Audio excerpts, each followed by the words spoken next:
Eske bi egun azkenean behaientzaidan txikiak izanik, agian asko egiten zaie. Bai, ez dakit. Ez zegoen oso horrela, hasieran zuen super gustora, baina gero ez zegoela oso gustora, Beti eskusak edo ateratzen dituzte ez joateko, eta Zure hortan hartzen gustora direnean, bai. Ze erlazio mantentzen duzu egun Julenekin, alkatearekin? Pues normala, berarekin topatzen baldin naiz, galdetzen dio zer moduz dagoen, zer moduz umeak, eta kordiala, ez? Zuen semeak batera doaz igeriketara? Bai, Horrek ere, semeek ere elkartu zaituzte? bai.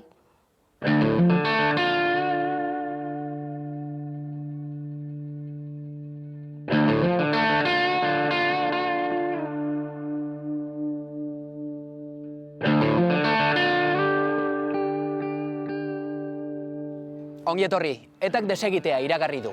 Amaiera batera ailegatua dirudien gure historia berriaren parterik odoltsuena toki gutxitan idatziko zen, hemen, Errenterian bezala.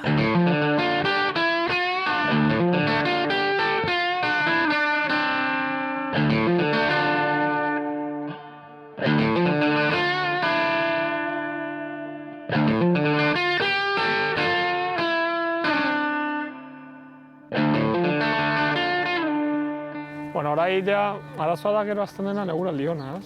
Zeti eguraldi txarrakin erresa da jutea piztinara, oso ondo dago, baina eguraldi onarekin, ez? Guain futbola. Sufrimenduaren espirala, Errenteria, 1996-2012. Horra argituz izena daraman elkarteak osatu duen txostena. Datu ikaragarriz betea.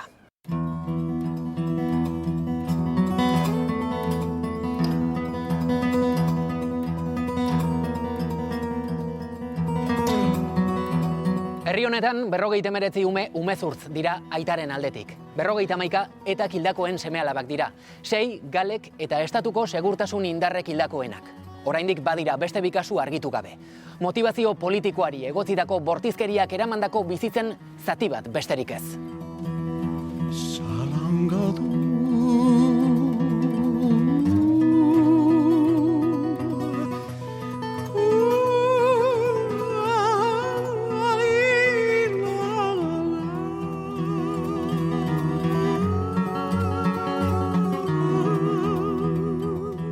Giza eskubideen aldeko elkartea dugu argituz. Argituz bera arduratu da azkenaldian modu diskreto zein alere kolektiboan bizikidetzari Errenterian proiekzio publikoa emateaz udaletxetik bertatik sustaturiko ekimenen bitartez.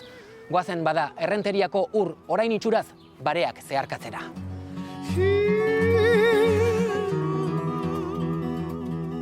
Urte bat pasa da, ez? Ekainean egin genuen ekitaldi hori. Eta nola bizitu dezu, ez? Urte hori, ondorengo egunak ere, nola bizitu dezu hori. Bueno, azkenean, nik uste dut, omenaldi hori egin bagenuen guk ondo sentitzeko.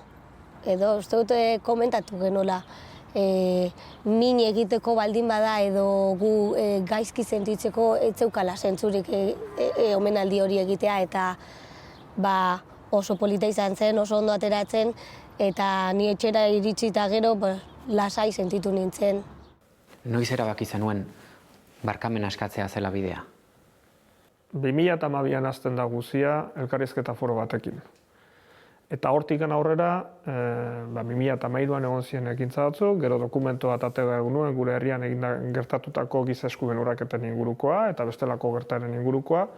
Eta hori genuenean, erabaki genuen udal bezala, egiaren parte baina genuenean, urrengo partea biktimei zegokiena zela erreparaziorako partea. Eta horratera ziren, eskara batzuk eta sentipen batzuk. Eta sentipenen artean izan zen, udala etzela egon, kasuren batzuetan, biktimekiko gertu. Eta orduan kontestu horretan eta ekitaldi bat egin genuenean, ekainean, konkretuki gure herrian egondako etakildako bi zinegotzi eta udaltzain baten aitortza ekitaldia egin genuenean, rekonozimendu hori egin genuen eta barkamena eskatu genuen horregatik. Eta gero, abenduan beste rekonozimendu ekitaldi bat egin genuen. Eta kasu horretan zen amnistiaren aldeko astean egondako 3 hildako eta 10 zaurituen aitortza ekitaldia egin genuen. Eta horretan, eta nik uste eta gore importantea dela, beste aitortza bat egon zen. Eta aitortza hori gainean sinatua izan zen gure herriak izan dituen 1979tik gaur egun arte alkate guztien partetik. Hau da, Sabino Leizola, Miguel Buen, Adrián López, Juan Carlos Merino eta ni neu.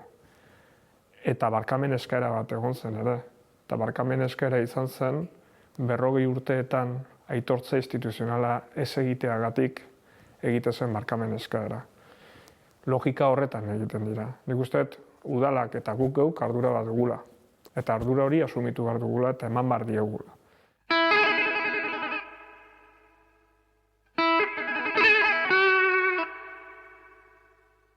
Julen Mendoza eta Naiara Zamarreño gure gaurko bi protagonista nagusiak. Urrian 40 urte beteko ditu Julenek. Abokatua da. 2011ko ekainean Errenteriako alkate izendatu zuten. EH Bildu koalizioan aurkeztu zen. Naiara Zamarreñok 14 urte zituen duela 20 etak aita Manuel hil zuenean. Errenteriako PPko zinegotzia zen Manuel Zamarreño.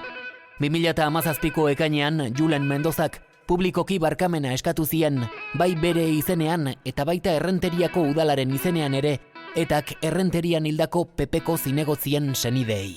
Hitz egindakoa bete zela, errespetoa mantendu egin zela. Ez askotan izate zute mesfiantza punto bat, ez? Bai. Ea nola egingo den omenaldia, edo aitortza ekitaldi hori nola egingo den. Edo zerbait aterako den bidean, espero ez duzun zerbait. Eta garrantzi handia ematea zute ere, ez? Alderdi politiko guzia bat egiteari. Bai, noski. Etaren barkamena zuretzako ez dela nahikoa hori diozu, baina hemen Errenterian beste barkamen batzuk entzun dituzu, EH Bilduren ordezkariarena, alkatearena. Omenaldi batean izan zen, eta hildako zinegotziei egindako omenaldian. Nola sentitu zinen omenaldi hortan?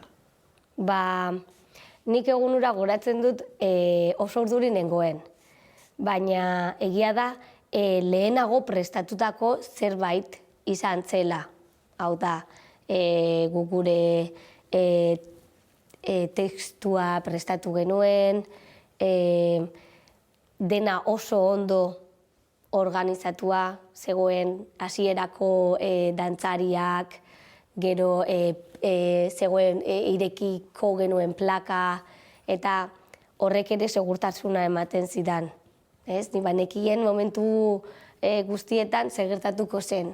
Guk aukeratu genuen entzun nahi genuen musika, eta banekien ekitaldia horrek izango zuen garrantzia. Baina ez nuen espero alkateak esan zituen hitzak. Ez nekien, beak prestatutako testua, eta egia esan nik benetazko hitzak izan zirela edo hala sentitu nuen, benetazko hitzak izan zirela. Barkamen eskaera horren ostean, zer esan zen nion alkateari? Eskertu nion. Eskertu nion ni eta Juaniren aurrean horrelako hitzak esatea.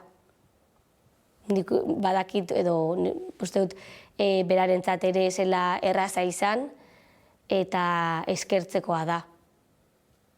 Nik usten dut zerbait izan bat zuen ekitaldi horrek izan zen prozesua bera, ez? Osa, ekitaldiak berak suposatu zuen prozesu bat. Hori da. Eta zuekin lanketa bat egin zen, erabaki zen nola egingo zen ekitaldia, senblantza batzuk ere egin ziren. Bai, dena oso antolatua zegoen, baina hala ere beti badaukazu beldur puntu hori, ez? Omenalditik ateratzen ginenean, nire senarrari esan nion, zuk hitz berdinak entzun dituzu?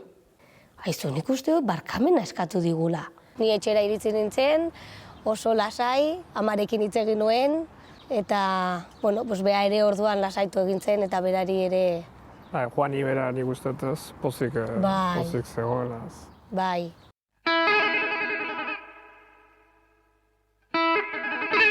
Juani Perez izeneko emakumea ari zaizkigu Naiara eta Julen.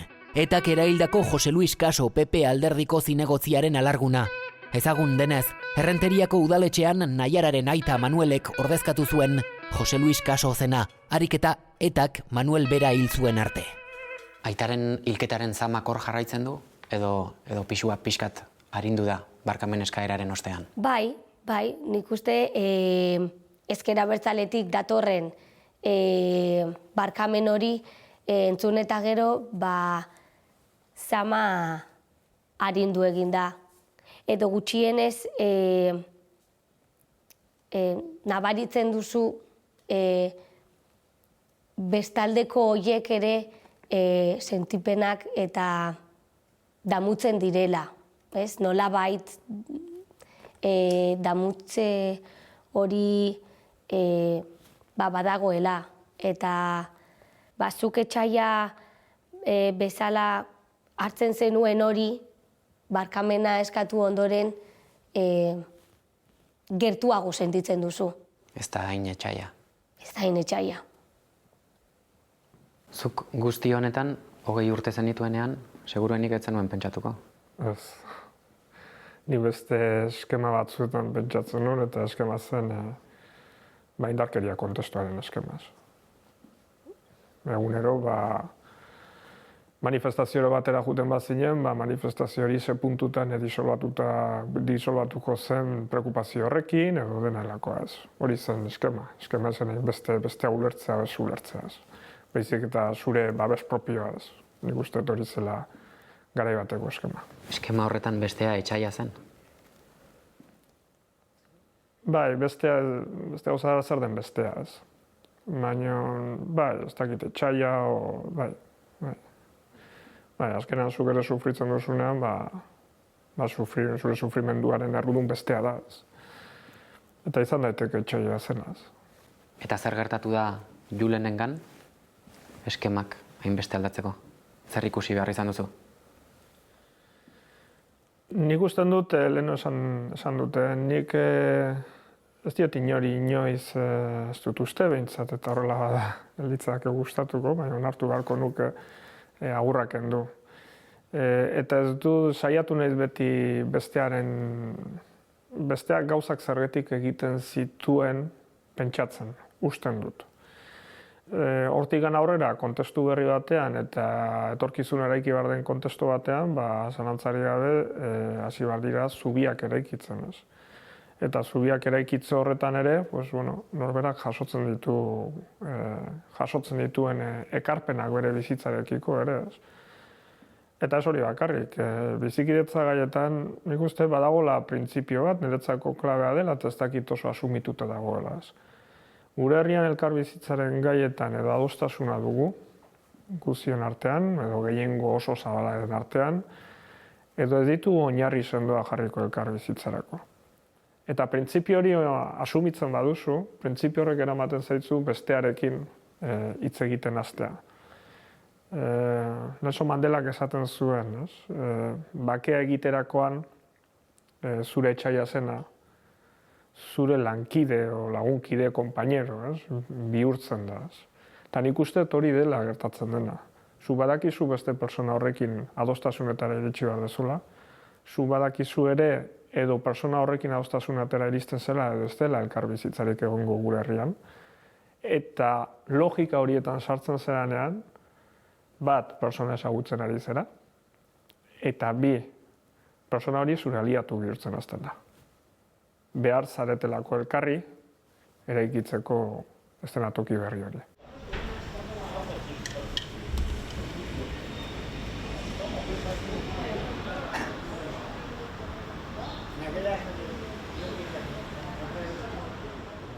Bueno, nosotros, llegado un momento en que la banda comunicó que dejaba las armas, creímos que era el momento, después de tantos años que como habíamos vivido, necesitábamos aire fresco sobre todo, y abrimos las ventanas y abrimos la Casa del Pueblo. Era muy importante también de que habían cambiado las personas en el ayuntamiento y con las personas actuales había respeto, la tolerancia y las relaciones eran mejores, y aprovechamos pues para invitarles y para que empezásemos a compartir pues esta nueva situación.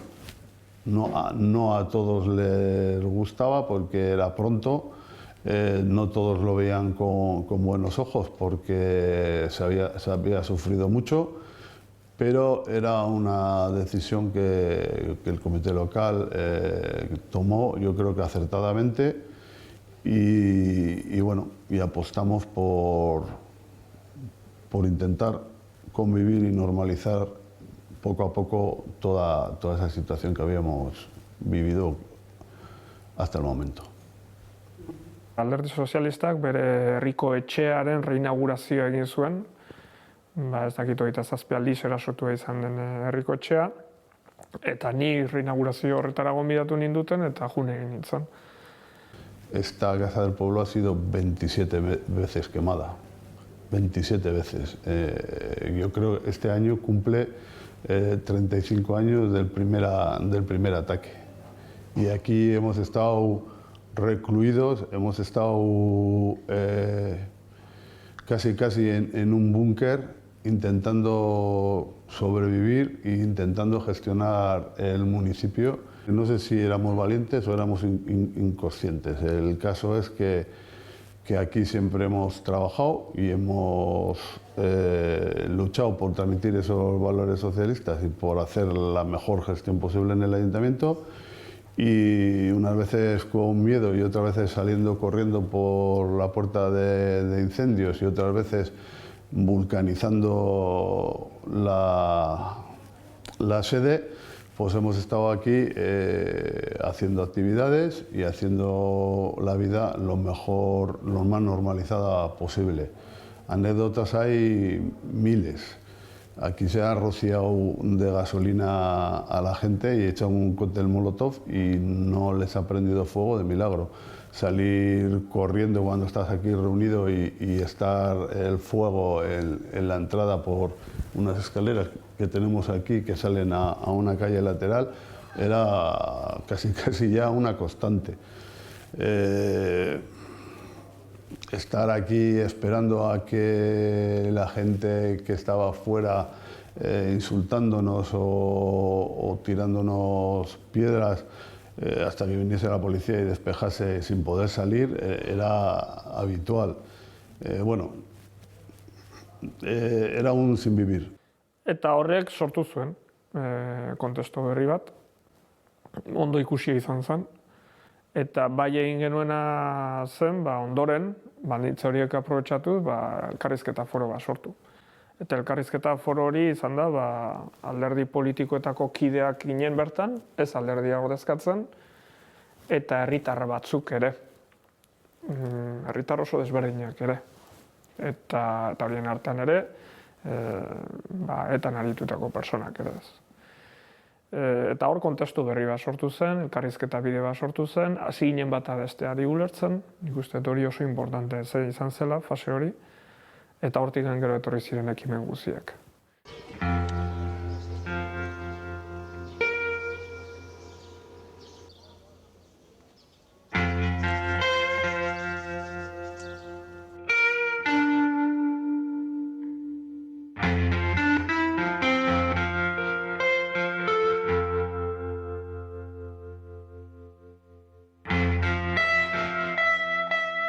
Inon aurrekaririk ez duten errenterian izaniko bileretan parte hartutakoa da Xabier Oleaga kazetaria. AEKako sortzaileetakoa dugu. Egineko zuzendaria izan zen eta ondoren Euskaldunon egunkariako zuzendari ordea. 2003an Guardia Zibilak atxilotu egin zuen Xabier Euskaldunon egunkariaren kontrako operazioan etari laguntza ematea leporatuta. 7 urte geroago, 2010ean, errugabe jo zuen Espainiako justiziak. Atxilotua izan ostean Oleagak torturak salatu zituen, eta salaketak ez zituen aintzat hartu Espainiako justiziak. Holako topaketa batera, zoaz, argi izan da bi alde daudela? Bai, ni horrela joan naiz eta nire pertzepzioa da aurrean egon direnak ere horrela direla. Nik eduki ditut aurrean gogo eta talde desberdinean, eduki ditut udaleko zinegotziak, alderdi sozialistako zinegotziak, aurrean eduki ditut ertzainak, aurrean eduki ditut galeko biktima izandakoen senitartekoak, eta baita ere besteak, eta jendea zintzotasun osoz joan da horretara. Esan nahi dut, maila itxi horietan jendeak hitz egiten du bere sufrimenduari buruz eta sufrimendu horren jatorriari buruz. Eta ikusi dut jendeak esaten zuk urte honetan ez dakiz zer esan zenidan edo egin zenidan, eta zuk beste hau egin zenidan, esan zenidan, edo zurek beste hau egin zidaten. Hori zuzenean bizi ahal izan dut. Bai. Zuk diozu, bai, ez egin duzula ariketa, eta jarri zarela, etako biktima baten lekuan. Saiatu naiz, bai, ariketa hori egiten ez da errisa. Zeren saiatu zarela esateak ematen du on bilakatzen zaituela, ez da? Baina saiatzeak erakusten dizu zein zaila den bestearen lekuan bere intentsitate berarekin egoera hori bizi ahal izateko. Eta ariketa hori egitean, ze gogo eta datorkizu burura? Bueno, datorkizuna da, seguru asko, baitu egunotan asko esaten da baita ere etaren adierazpenen harira, biktima guztiak dira berdinak eta honelako gauzak. Eta, haizu, justu horretaz hitz egitea oso zaila da, horretaz libreki hitz egiteko dagoelako hain zuzen ere muga legal handiak daude. Ezin dut zentzu horretan guzti zintzoa izan. Zeren seguru asko, esango duana zintzoa da. Eta nik uste dut sozialki eraikitzailea izango litzatekela. Baina ilegala baita ere. Eta egia da, biktima batzuek eragiten didatela pentsamendu modu bat, eta beste batzuek beste pentsamendu modu bat. Ez dut berdin reakzionatzen denen aurrean. Eta hori ona edo txarra da? Hori da.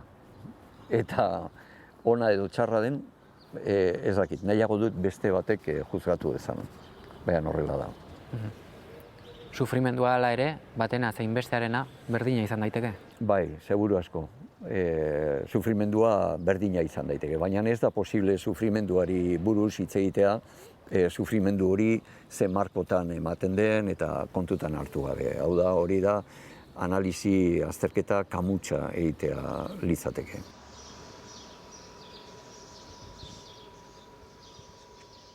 Zure relato pertsonalean, agian 2003 izango zen inflexio puntua, urte hortan atxilotu zintuzten etari laguntzea leporatuta? Bai, bueno, orduan izan zen, etzen atxilotuan nintzen lehen aldia. Frankoren garaian ere izan nintzen atxilotua, eta beste adin batekin, beste testu inguru batzuetan. Eta esan behar dut, niretzat esperientzia gogorragoa izan zela 2003ko atxiloaldia Frankoren garaian atxilotu nindutenean baino. Eta beti Guardia Zibilak izan ziren, ematen du Guardia Zibilak eta nire artean gauza pertsonal bat egongo balitz bezala, nire aldetik ez, nire aldetik badago, baina ez bakarri Guardia Zibilekin. Eta beti tokatu zait Guardia Zibilekin ibiltzea. Momentu hura oso nabarmena zen gauza batengatik, eta da atxilotu nindutenean eta atxiloaldirako motiboak ez zeukaten zer ikusirik etarekin, eta ni hala ere etakoa izateaz akusatu ninduten orduan. Baina izan zen garai bat zeinetan abertzaletasuna oro har kriminalizatzeko estrategia bat zegoen, eta kriminalizazio horretarako egiten zena da etarekin eta terrorismoarekin lotu. Eta niri egokitu zitzaidan esperientzia lazgarri hura bizi izatea. Torturak ere salatu zenituen? Bai, etxetik atera ginen momentuan nire ardura zen ze itxura emango nuen urrengo egunean kaleratzen nindutenean, pentsatzen bainuen kalera aterako ginela, guk ez geneukala zer ikusirik gure akusazioekin. Nire atzetik norbaitek bazekien zerbait zeren, gogoratzen naiz, etxetik ateratzeko jasten ari nintzela, ni nire Alkondara eta Amerikanakin jasten nintzen, pentsatuz ateratzen nintzenean, itxura desentea behar nuela. Ez emateko delinkuentearen itxura normalean Guardia Zibilak bilatzen duena. Baina Guardia Zibil batek atzetik esaten zian, gazteleraz, nik omendatuko nizuke jazkera komodoago bat jartzea, txandalen bat edo horrelako gauzaren bat. Joango zaren lekuan, hobeto egongo zara horrekin, orain jantzi dituzunekin baino. Bazekien zer gertatu behar zuen han barruan, eta ni inozoa, ez. Baina, bueno, kasu horretan, nire adinean eta nire esperientziarekin, inozokeria agrabantea da, ez da atenuantea. Gero bertan bera gelditu zen dena? Bai, absolitu egin gituzten, eta bertan bera gelditu zen kasua, eta bertan bera gelditu zen egunkaria enpresa, eta enpresa horren atzean zegoen proiektu guztia. Eskerrak berria bezalako zerbait atera zen, baina egunkaria suntsitu egin zuten. Hori da, absoluzioa iristen denean, zuk zer pentsatzen duzu? Bai, baina mina eginda dago? Bai, noski, mina eginda dago. Horrek ez dauka bueltarik.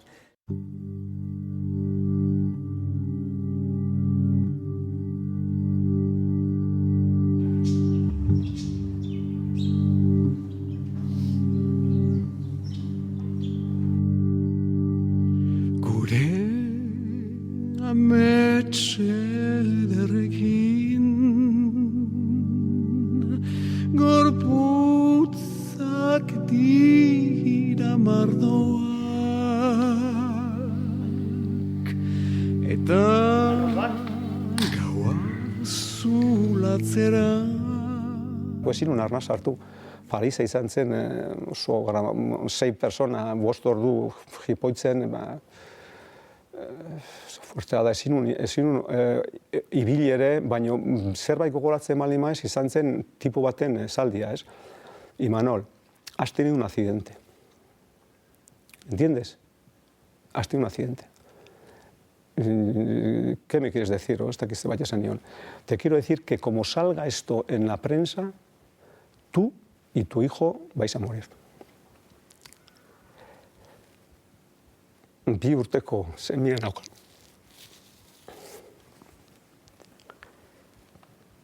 Eta gaina esan gelditu, tipua esan zien gaina, lehenengo zure semea akatuko dugu, mataremos primero a tu hijo, para que sufras más, y luego te mataremos a ti.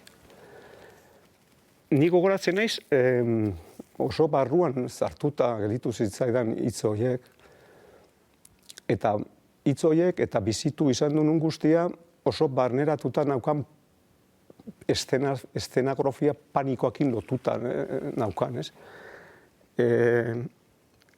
Hainbesteko bildurra, hainbesteko eszena ezin kontrolatua naukan, iritsi nintzen etxea, iritsi nintzen etxea, nian nun bezala utzi ziaten nian tirata karreteran, ikusi nun baserritxo bat, eta ala nola espatxi iritsi nintzen, kostatzen zidan pila bat ibiltzea zinun arnaz hartu, min hartzen nun korputza guztian, baina lortu nun iristetxe batea, eta jo nun atea, ez dakiz ordua zean goizeko lauak, eta tipu bat lako lehio txikioetatik ikusi zidan, eta zeituan itxintzun, izutu intzan, ikusi zuen argazkia ezan izango oso, beretzako oso normala.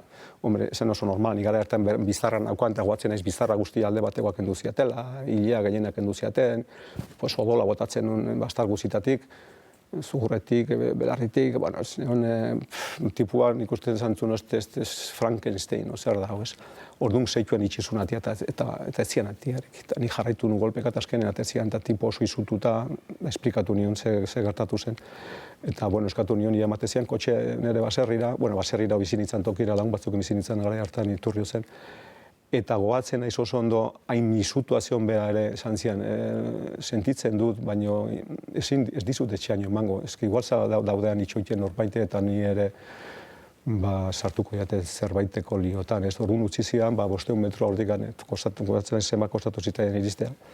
Lagun batzukin etxea iritsi nintzen, eta zutenean medikoa etorri zen, esan zunea oso larri nengoela, eta hospitalizatu zidaten, eta basan itunan ez dakit bizpairu egun.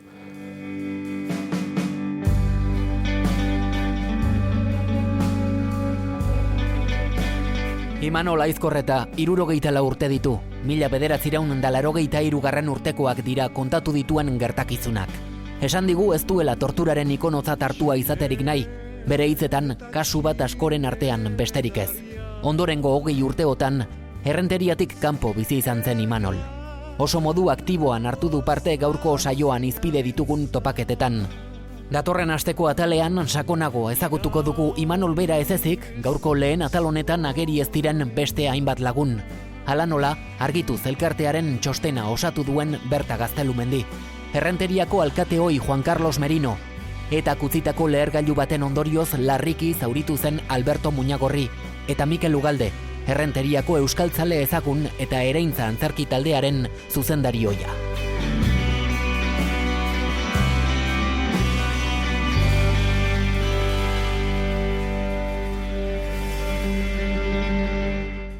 Alde bakar batek egiten dituenean pausoak, egon daiteke sentsazioa pauso horiek ulertu behar direla humilazio moduan. Eta hori da gertatu daiteken sentsazioa. Eta horre eman daiteken beldura. Eta nik usten dut horregatik importantea dela, egia da prozesua balda bakarrekoa dela.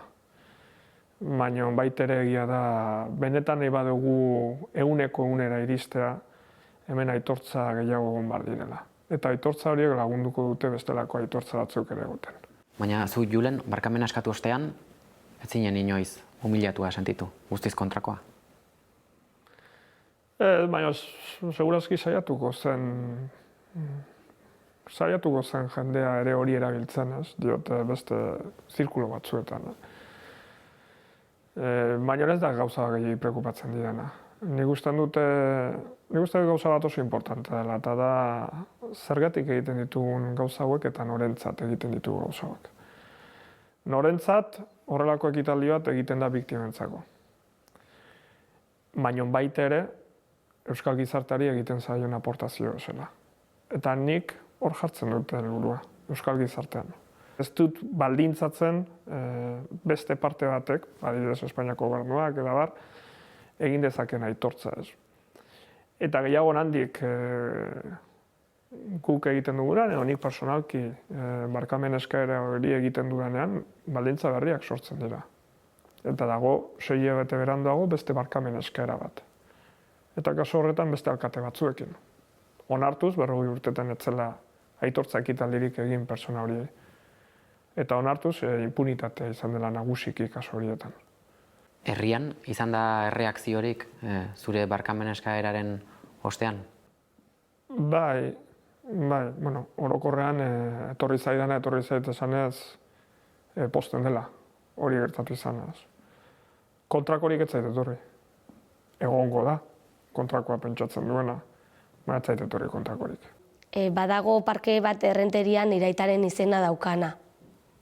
Eta, bueno, miradore bat edo. Eta jakindaia eta hori duela 2 urte edo. Armak eta utzi zituela edo violentzia utzi zuela, nik eskatu nion nire aitaren izena jartzeko. Eta beak esan zidan baietz prezegoela eta handik hilabete batzutara edo ikusi dezakezu parkearen 2 eremuetan nire aitaren izena. Julen, noiz ezagutu zenuen zuk Naiara Zamarreño? 2013an esango nuke. Radio Euskadik ganbara saioak egin zuen programa batean, eraman gintuzten Txemartzok, orduko Alderdi Popularreko zinegotzia, Imanol Aizkorreta, talde parapolizialek ero sekuestatu eta jipoitu zuten, torturatu zuten persona. Ni neu eta gero Naiara berez jun zen Txema konbentzitu zuen bertara jutea, baino etzun hitzeingo. Eta jun zen bertara eta horre ezagutu ginen. Gero azkenean hitzen zuen. Zure lehenengo impresioa Naiara ezagutzean? Ona. Bera oso harrera ona eman zidan. Ondo, oso ondo. Eta hori oso polita iruditu zitzaidan. Baita ganbarako irrati saioan, hori izan zen gure lehenengo topaketa, eta saioa bukatu ondoren konturatu nintzen nire aitaren abizenaren diana bat zegoela, justo ondoan. Eta esan nion, guzti hau oso ondo dago, baina horrek ez dauka zentzuri gaur egun. Eta bi egunetan diana hori borratuta zegoen. Orduan, karo, horrek ere konfidantza pixka bat ematen dizu. Ba, justoan, ondoan, bazeon diana moduko bat, eta dianaren erdian zamarreño jartzen zuen. Nahiko borratuta zegoen, eta esan ez genuen ikusi hori. Eta berak esan zian, Julen, hor dago hori berak oso fitxatuta zakan hori oso ikusia zuen. Hor dago hori borratu alde zuen mesedez, eta esan nion baietz borratuko genuela, eta ez dakit hurrengo gurean edo borratu egin genuen. Zalantzari gabe, nik uste dut hildako errespetu osoa izan barzela eta baita bere familiei ere. Eta horregatik egin genuen. Horrelako eskaera baten aurrean, ez dago zalantza bat bera ere? Ez. Ez zara ezer oso sentitzen? Nuen inongo zalantzarik horretan.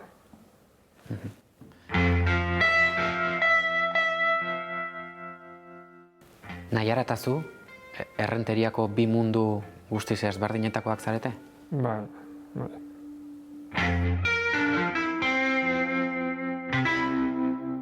Bueno, ekitaldi hartan esan zenuen, bestearen lekuan jartzeko irudimena falta izan zaigula. Noiz hasi zinen zu bestearen alde horretan jartzen? Nik usten dut orokorrean bestearen lekuan eta bestearen sufrimendua beti ikusi duela, nik uste hori horrela dela. Baina egia da segurazko eta ez ni uste orokorrean herri honetan, ez genuela jakin dimensionatzen. Gauza da ulertzea eta bestea da dimensionatzea min hori. Eta nik uste hor guzti falta izan zitzaigula dimensionatzea min hori. Min horrek suposatzen zuenaz. Jakin behar dugula zenbat sufritu zen. Jakin behar dugula pertsona batzuek noraino iritsi ziren sufritzen da, eta pertsona batzuek zenbat sufritzen ari diran ere, oraindik ere. Bestearengan ikusten duzunean, emozionatu egiten dela, edo negar malko bat erortze zaiola, sufritu dunaren inguruan, orduan dimensioa beste bada. Ez da zuk usten zenuen bezalakoa, dimensioa beste bat hartzen du. Memoria defensibo batetik, memoria konpartitu batera pasatzen zarelako. Bai, ni egia esan prozesu hortan hasi nintzen ere 2013 urtean Imanolen testimonioa entzun nuenean. Egia da agian momentu hori arte ez nuen pentsatu edo ez nuen pentsatzen bestearen sufrimenduan, agian obvioa zen gauza bat bezala hartzen nuen. Baina, hor ere egun hartan klik bat egin nuen eta, nire lanketa eta nire sufrimendu hori ere ulertzen edo sentitzen hasi nintzen, nola bait. Baina elkarrizketa hori berezia izan zen. Bai. Elkarrizketa hori oso berezia izan zen, nik esaten dut askotan, elkarrizketa hori bera urrats bat izan zela gure herrian. Hori da. Lehen aldia zen alde bitako biktimak elkarrexi ditzen zirela, bakoitza bere testimonioa kontatzen zuela eta gainean publikoki irratian zerbait berezia izan zuen horrek. Bai, eragina ere izan zuen eta agian nigan izan zuen eragin hori ere beste askorengan gertatu zen edo beste askok ere izan zuten orduan, hor pixkat ere eraiki genuen. Eta ordu ezke hosti zuretzako ere aldatu ziren gauzak ikusteko modua? Bai, gauzak ikusteko moduak hasi ziren aldatzen, bai. Egira dena da elkarrizketa horretan, Imanolen kasuan, berak testigantza botatzen zuen eta testigantza oso gordina zen. Gu hor ginen ikuste genuen, ni Imanolekin harremana nun dut, eta momentu hori nahi gogorra egin zitzan, beraren partetik inoiz ez nuen Imanolekin horri buruz hitz egin. Ez. Inoiz. Bainekien, hitz egiten zen, baina ez deskripzio maila horrekin eta modu horretara ez. Eta nahi inpaktatu zidan, ez. Eta zure kasuan inpaktatu zidan nola esan zenuen momentuen batean ez banaiz okertzen teletextoan ikusi zenuela, ez. Eta nahi horrek ere inpaktatu zidan. Ze gertatu zen 1998ko ekainaren 25ean? Ba, egun horretan, nire aita ogia erostera zijoala, motobomba baten bitartez erail zuten. Baina gainera motorra hori bazegoen hor aurreko astetik momentua itxoiten. Bere momentua itxoiten, nire aita hortik pasatzeko momentua. Eta hori azpimarratzen duzu, zergatik? Bai, bera zen helburua. Ordu motor hori jarri zutenan eta egun batez, beste egun batez, baino bazekiten azkenean nire aita ohituretako pertsona bat zen. Eta bazekiten noizbait hortik pasatuko zela. Oso erraza zen. Oso kobardea. Gertatutakoaren inguruko zenbakiak ditu, baina zenbaki bakoitzaren atzean dauden bizipen guztiak desberdinak. ez dakizkigu, ez? Eta orduan ni kalera jetxi nintzen eta jendea entzun nuen. Ez zidaten utzi zarata handi hori gertatutako lekura ez zidaten usten jaisten, orduan ni erabaki nuen etxera igotzea eta ez genekien ez ezer, teletestoa piztu eta antxe irakurri nuen. Marreño eraila izan zela. Baina 25 minutu, 30 minutu edo pasata ziren bakarrik, Eta hori, irudi hori oraindikan irakurri dezaket, edo esaldi hori oraindikan irakurri dezaket telebistan. Zer sentitu zenuen? Blokeatu ginen. Nire etxean ginen nire ama, nire anai txikia eta ni. Eta nire anai txikia botak hasi zen, nire ama osurduri, bueltak ematen, eta ni egia da, nik uste dut momentu haietan utxuneak ditu dela. Ze hain handia zen presioa eta urduritasuna utxunea handiak ditu dela. Badaude ez dut ondo gogoratzen.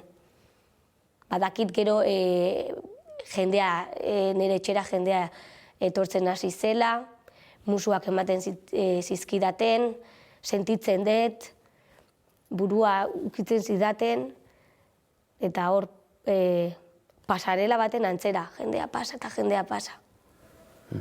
Baina utxune handiak ditut. Kalera irten zinenean esan duzu jendea entzuten zenuela? Bai. Zer zioan jendeak? Que hijos de puta.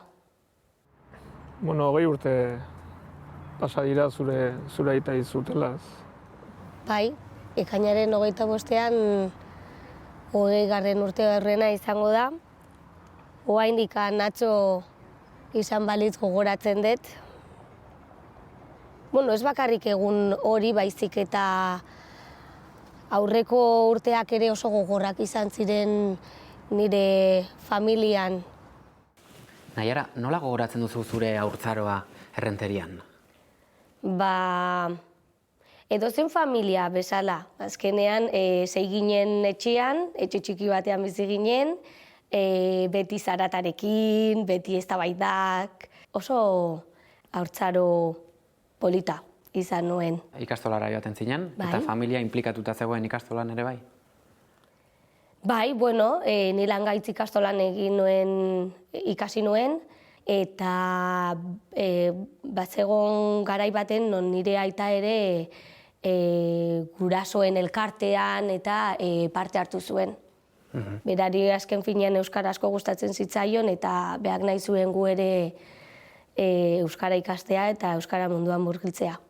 Eta hain polita irudikatzen duzun ume denbora haietan, Zamarreño familian ze pixu zeukan aita Pepeko zinegotzi izateak?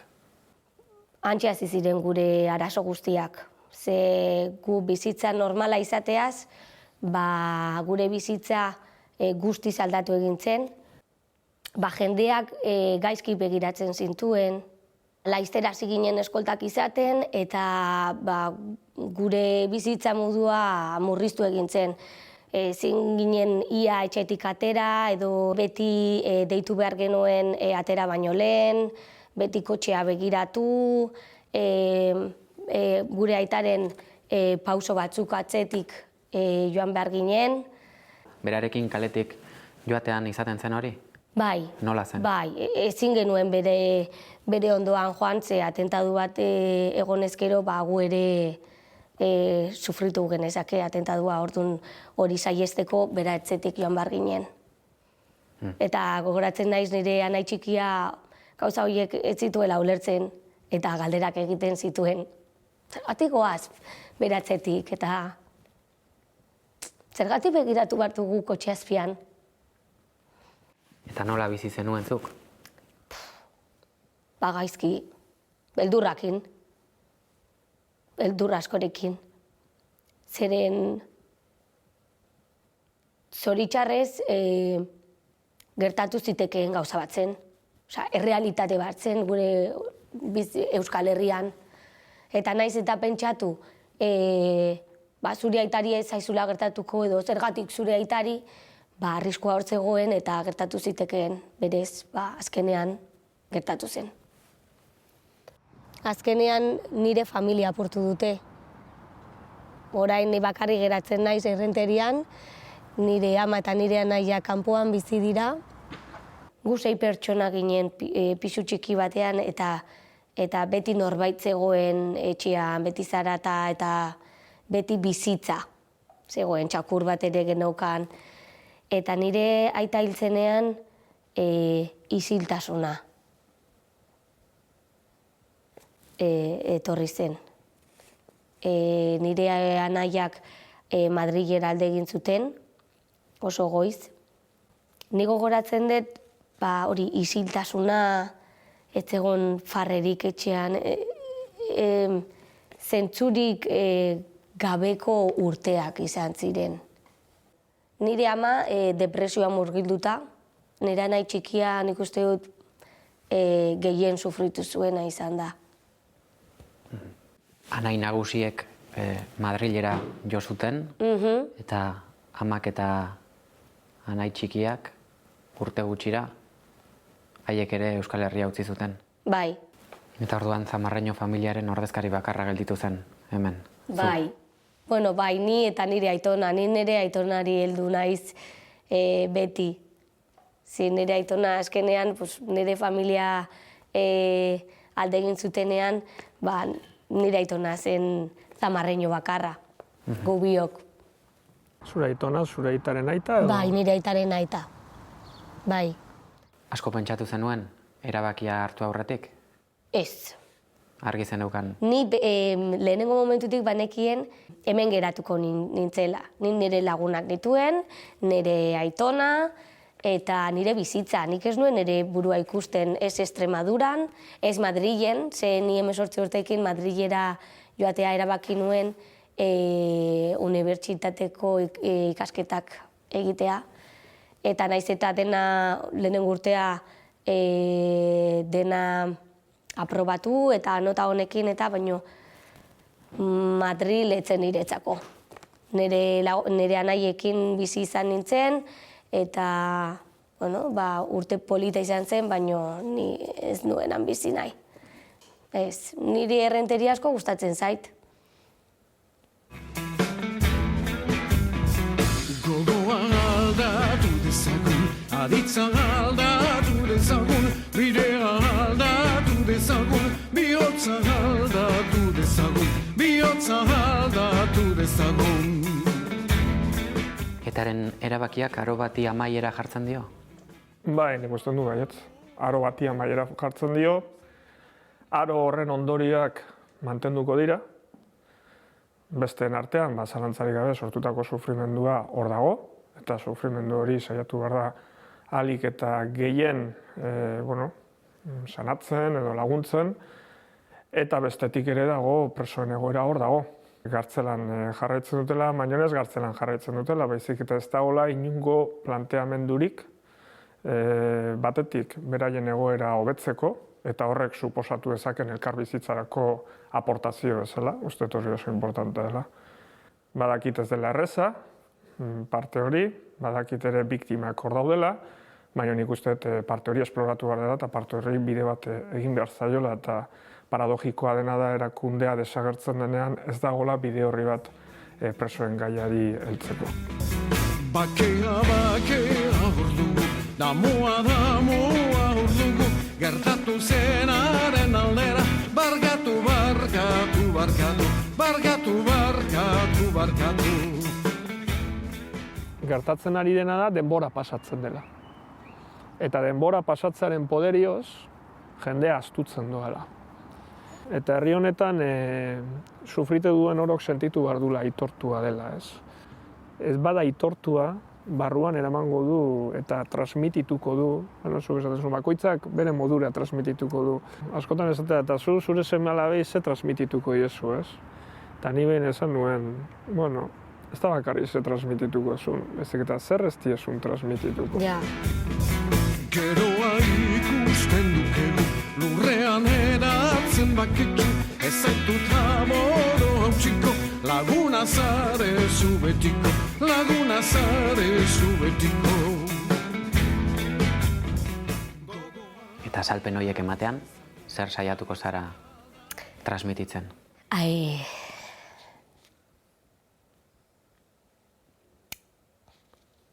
Ze galdera zaila,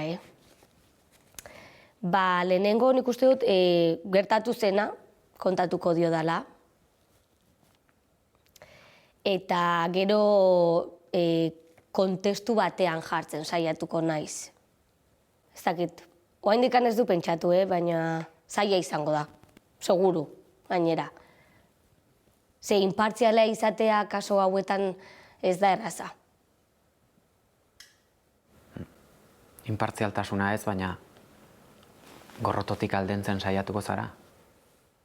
Bai, nik ez du gorrotorik sentitzen inorengan. Pena bai, baina ez dut gorroto. Orduan nik ez diet gorrotoa irakatsiko nire semeei. Ez du ezertarako balio gorrotoa sentitzea. Baina ezin naiz inpartziala izan. Hor sentimendu eta gauza asko daude barruan. Nik baditu nire bizitzan denboraren poderioz izan ditudan pentsamenduak gauza ezberdinen inguruan, ez? Eta nire kasuan, poliziarekin eukiduan harreman horretatik ere jaso dut horrez. Nik ez dio nahi transmititu nire semeari nik poliziarekiko eukiduen ikuspegi hori, ez. Ez diot hitz egiten horri buruz, ez. Ez da guardia zibilari buruz ere. Ez diot hitz egiten. Berak atera ditzala bere konkusio propioak, ez. Eta nik uste hori ere importantea dela. Bakoitzak gauza batzu transmititu behar dira, zalantzari gabe. Eta balore batzu transmititu behar dira. Baina gero ere gauza batzuk agian ez ditugu transmititu behar. Geroa ikusten dukegu, lurrean eratzen baketxu, ez zaitut amoro hautsiko, laguna zare zu betiko, laguna zare zu betiko. Nik gogoratzen dute zure semea eta nerea piztinan hasi zirenean, ez. Eta nik esan nion bati, ez, ze paradoja den hau, ez. Osea, pasatzen dira ez daki zenbat urte, ni zure aitaren oroitzen dut, ez. Eta pasa dira 20 urte ordu ezkeuztik. Inoiz ez nuen imaginatu 97an, 98an, kasu honetan, ni alkate izango nintzanik, eta handikan gutxio alkate izanik, harreman bat sortu zurekin, eta gure semeek konpartituko zuenik igerik eta bera, ez. Bai. Eta hori oso paradogikoa eta oso esanguratsua da, ez. Bai, oso mundu desberdinetatik gatoz eta azkenean hor... Kontatzen gara, ez. Eta gaina gogoratzen dut, piztinan goitikan ikusita ikusten nuela, zure semea eta nire semea jolasten. Bai. Eta hau esango dizut ere, eta momentu batean gogoratzen dut pistolekin jolasten, ez. Eta egin zitzaidan oso impactantea momentu horretan etorri zitzaizkian burura etorri zitzaidan, ez? Momentu batean jarri ziren biek, eta esan nola den bizitza. Ja. Ez?